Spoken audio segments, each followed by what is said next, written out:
Gente, vamos girar o assunto aqui no Morning Show, porque a Câmara dos Deputados realiza nesta segunda-feira, a partir das 19 horas, a eleição para a escolha do presidente que comandará a casa no biênio de 2021 e 2022.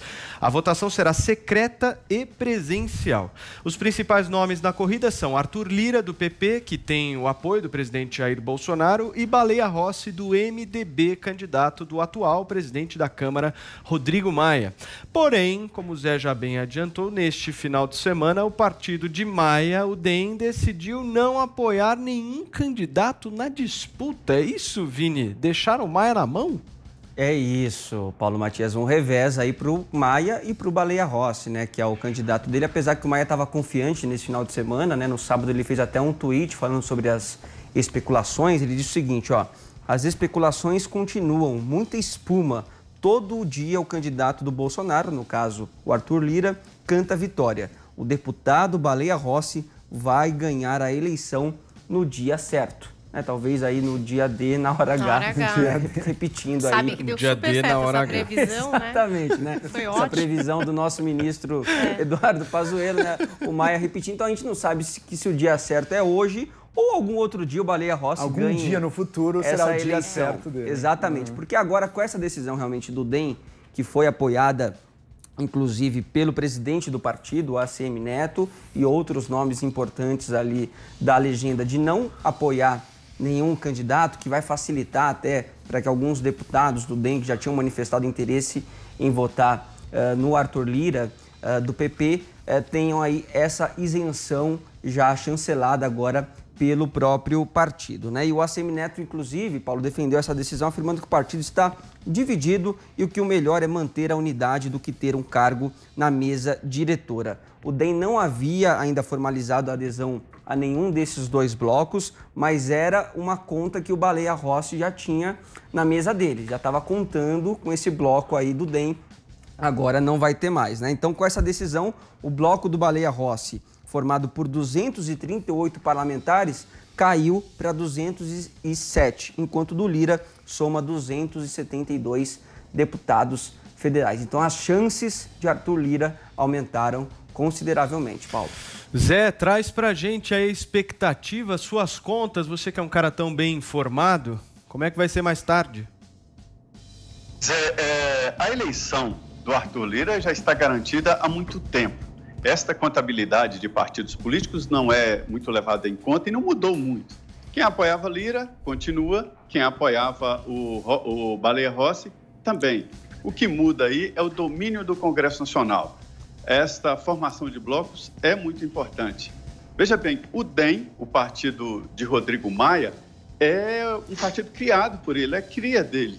Um grupo de jovens ali do PFL, incluindo o Rodrigo Maia, o ACM, o Paulo Bornhausen, o Paulinho, né? E outros decidiram criar o DEM, mas ali o esforço do Rodrigo Maia. Só que ele cresceu demais e achou que era dono do partido. E o partido estava dividido, já estava dividido. E foram atrás do presidente, o ACM Neto, que é o prefeito de Salvador, ex-prefeito de Salvador. E aí pediram para sair do bloco. E aí houve um entendimento. Hoje, o Arthur Lira, às 9h30, marcou na sua agenda uma solenidade para receber oficialmente o apoio do DEM. Isso não aconteceu.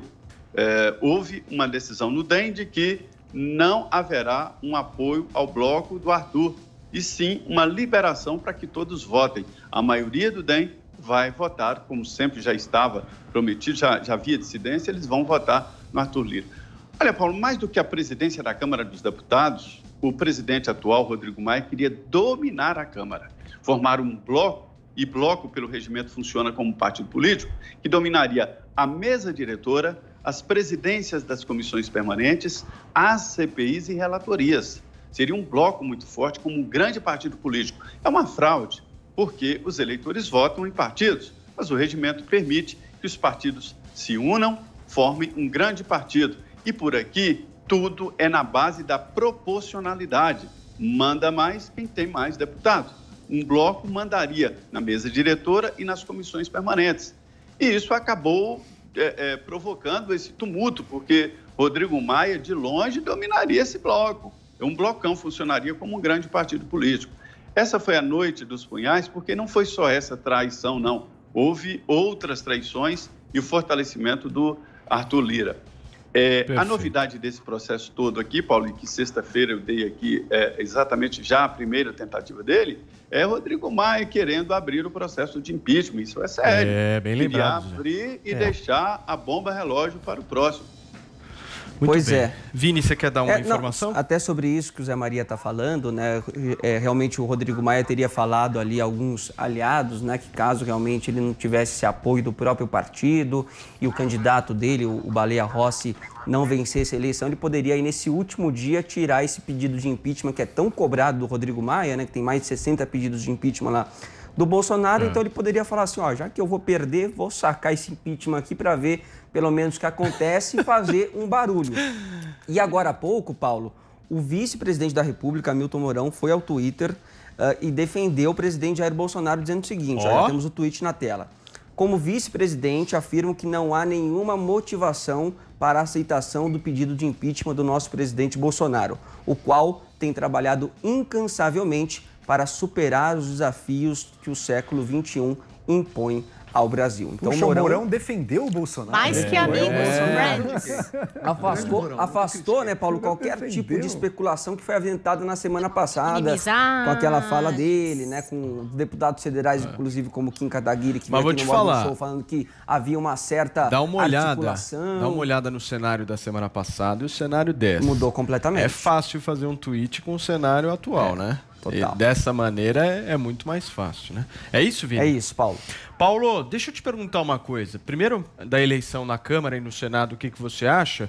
E segundo, esse ponto final que o Zé trouxe, eu acho importante da gente debater aqui, né? Ou seja, faltam horas, né, pro 7 horas Rodrigo começa Maia a votação. Sair da presidência da Câmara. E aí ele vai lá e deixa um pedido de impeachment. É a banalização completa do processo de impeachment no Brasil, Paulo? A banalização completa do processo de impeachment no mundo inteiro, né? Aqui também está acontecendo, toda hora. Aqui a gente tem o absurdo de ter um processo de impeachment de ex-presidente. Daqui a pouco a gente vai fazer o impeachment do George Washington. Apesar de ter morrido, não tem problema. A gente pode fazer impeachment de ex-presidente, vai fazer o impeachment do George Washington. Tô brincando aqui. Mas eu posso fazer... Amanhã, os republicanos recuperam a maioria no Senado e na Câmara e fazem o impeachment do Barack Obama.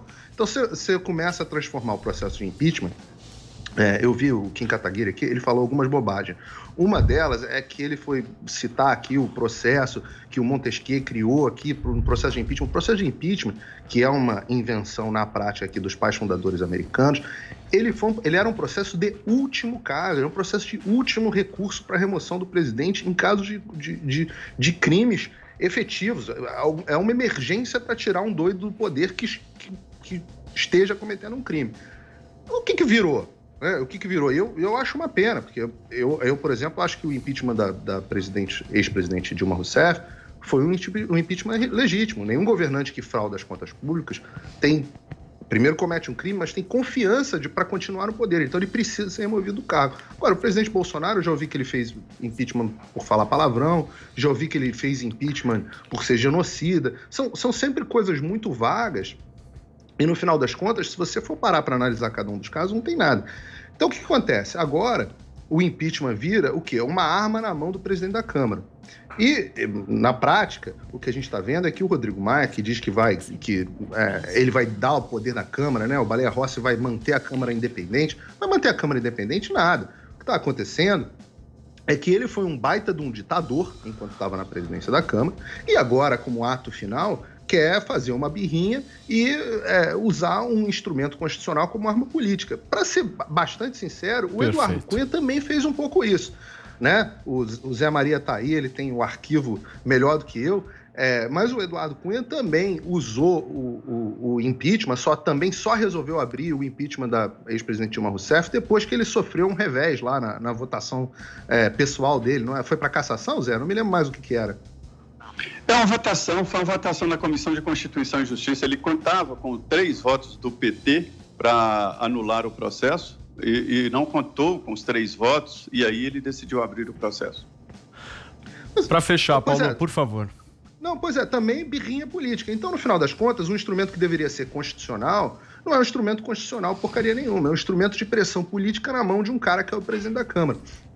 Isso aí, desculpa, isso não é o princípio montesquiano de equilíbrio, independência e interdependência dos poderes, não. Okay. Isso aí é politiquinha velha.